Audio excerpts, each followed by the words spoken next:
Meanwhile, the FBI's misconduct in the Russia collusion probe isn't the only thing that people are talking about. Our first guest tonight, well, he's been trying to do the same thing, bring to light the Bureau's behavior in more recent high-profile January 6 cases.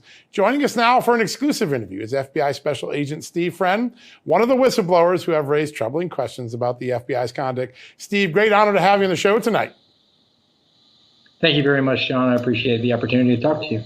Yeah, it's a real honor, sir. And we had a great conversation over the weekend, and you said something very profound to me, which is that in the January 6th investigation, sometimes the process is the punishment, meaning innocent people end up going through a ringer for no reason. Tell us a little bit about why you went forward to your bosses and raised these concerns.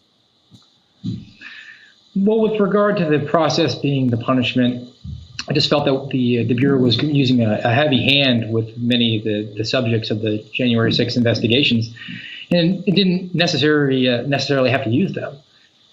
Frankly, in my 8-year history with the FBI, and I worked violent crimes for predominantly the entire time that I've been in, I never had to use a tactical team to approach someone who was involved with a violent criminal matter, such as a rape or aggravated assault or a child molestation. The FBI, prides itself, its bread and butter is with liaising with local law enforcement. So I expressed that to my superiors and saying that there was no reason why we couldn't devise another way. We could either have a local sheriff's deputy approach our individual or potentially even use surveillance and follow the person into and interdict them in a place that was outside their home, or even communicate with them through an attorney and ask them to surrender themselves via summons. Those are all viable options, especially when somebody has already been in contact with the FBI, has already expressed to them that they're willing to have further conversation or to cooperate. I didn't feel that necessarily using a SWAT team, and a Bearcat at 6 o'clock in the morning on somebody, it was necessary in that situation. Yeah, such an important point.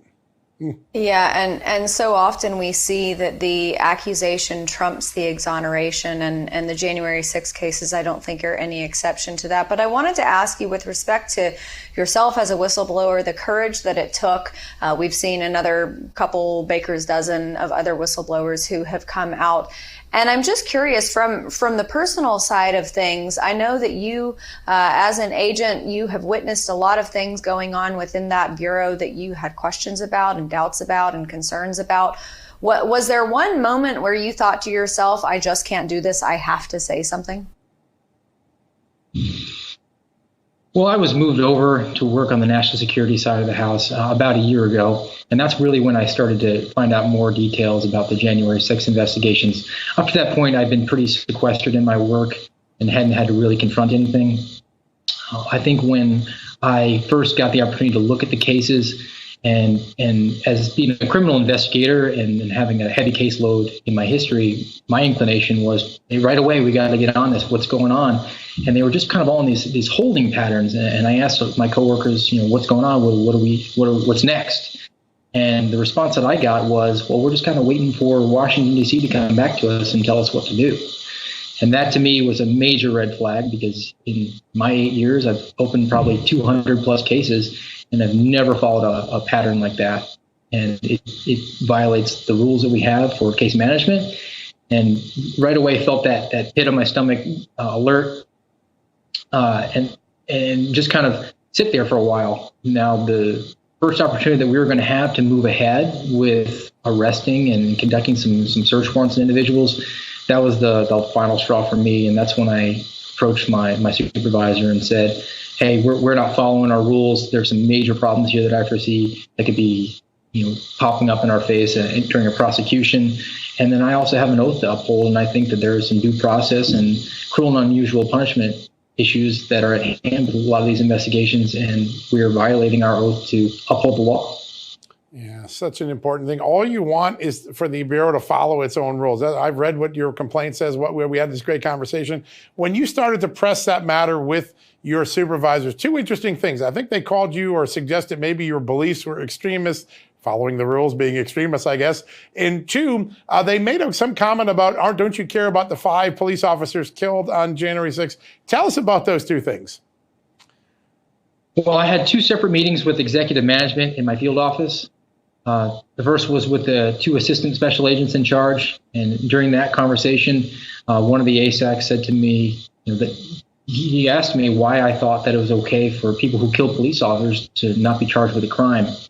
I was pretty back by that line of inquiry because no evidence at all that any police officer was killed by anybody involved with January 6th. And certainly the highest profile one, Officer Brian Sicknick, came to light that he died of natural causes from a stroke. So I pushed back a little bit on that, said, to my knowledge, nothing was backing up that allegation. And there was sort of this long pause and then an inquiry from my ASAC where he said, where are you getting your information from? Like it was news to him. So that was a major shock to me. In the subsequent meeting with my special agent in charge, and that's the agent who runs the entire field office, that's when she got into the other issues at hand and started saying that these individuals were seizing our democracy and that there was great fear. And she, her general take on my feelings was that it was a fringe belief within the FBI. And I pushed back on that, saying that I communicate quite regularly with a lot of different agents, and they all sort of shared my sentiments about the Bureau's approach to January 6th investigations, if not my willingness to come forward. And for one reason or another, those individuals have is provided for, they're expecting pensions, they might be near their retirement, and that's a very difficult decision, and everybody has to be willing to confront that on their own. And I'm not going to here to pass judgment at any one of my coworkers, but to hear the pushback from the SAC on that matter, that my beliefs were very fringe, was again a huge surprise to me, because it just indicated that there's a disconnect between leadership and management and the rank and file, that they're really not taking the temperature of the room. Wow. Yeah, it certainly seems like it's not fringe considering how many are speaking out about it. I wanted to ask you, though, one of the most concerning elements about all of this is the fact that it's not just you who has been at the receiving end of punitive measures by the FBI, but your wife as well. Something happened with her Facebook. Can you tell us about that? Yes, it was a pretty surreal experience, right? Immediately after I became a public figure, my name was known out in the news. There was a lot of outreach from friends and family. And one of our friends passed along a message from a representative from Moms for Liberty, where she was indicating a willingness to help in any way she could. So my wife has a private Facebook account. It does not have her name displayed in any way. My wife's from Ukraine, so she used the Ukrainian spelling of her name. So unless you speak Russian, you wouldn't know that that is her name.